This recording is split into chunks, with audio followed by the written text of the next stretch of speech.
Hello, നമസ്കാരം. എന്തുണ്ട് വിശേഷം? എല്ലാവർക്കും സുഖമല്ലേ? അപ്പോൾ നമ്മൾ ഇന്ന് നോക്കാൻ പോകുന്നത് current feelings of your person. നിങ്ങളുടെ പേഴ്സൻ്റെ കറണ്ട് ഫീലിംഗ് എന്താണെന്ന് നോക്കാം. നിങ്ങളുടെ പേഴ്സൻ്റെ കറണ്ട് ഫീലിംഗ് എന്താണെന്ന് നോക്കാം. Current feeling of your person.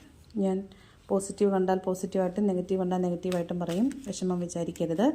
ആരുടെ എനർജിയാണെന്ന് എനിക്കറിയില്ല. ഓക്കെ, അപ്പോൾ നോക്കാം. Current feeling of your person.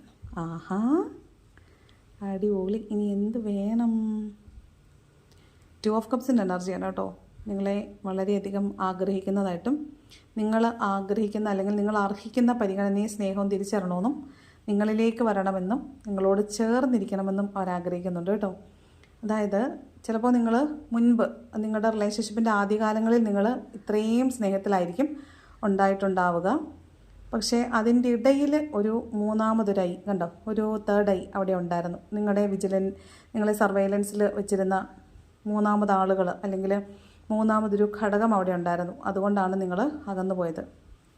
ചിലപ്പോൾ മിക്കവാറും ഈ ഷോർട്സ് കാണുന്ന ആളുകളിൽ കൂടുതൽ പേരുടെയും റിലേഷൻഷിപ്പ് എൻഡപ്പായത് നിങ്ങൾക്ക് ചുറ്റുമുള്ള ആളുകൾ നിങ്ങൾക്കെതിരെ പ്രശ്നമുണ്ടാക്കിയത് കൊണ്ടാവാൻ സാധ്യതയുണ്ട്. നിങ്ങളുടെ റിലേഷനെക്കുറിച്ച് മറ്റുള്ളവർ എന്തെങ്കിലുമൊക്കെ പറഞ്ഞത് കൊണ്ടോ അല്ലെങ്കിൽ അവരുടെ ഗോസിപ്പ് മോങ്കേഴ്സിൻ്റെ ഗോസിപ്പ് കൊണ്ടോ ആയിരിക്കാം ചിലപ്പോൾ നിങ്ങളുടെ റിലേഷൻഷിപ്പ് എൻഡപ്പായി പോയിട്ടുള്ളത്. ഓക്കെ, അപ്പോൾ അതിനെല്ലാം ഇപ്പോൾ ഈ നിമിഷം ഒഴിവാക്കിയിട്ട് തീർച്ചയായിട്ടും നിങ്ങളിലേക്ക് തിരിച്ചു വരണമെന്നും നിങ്ങളോടൊപ്പം പഴയതുപോലെ സ്നേഹമായിട്ടിരിക്കണമെന്നുമാണ് നിങ്ങളുടെ പേഴ്സൺ ആഗ്രഹിക്കുന്നത്.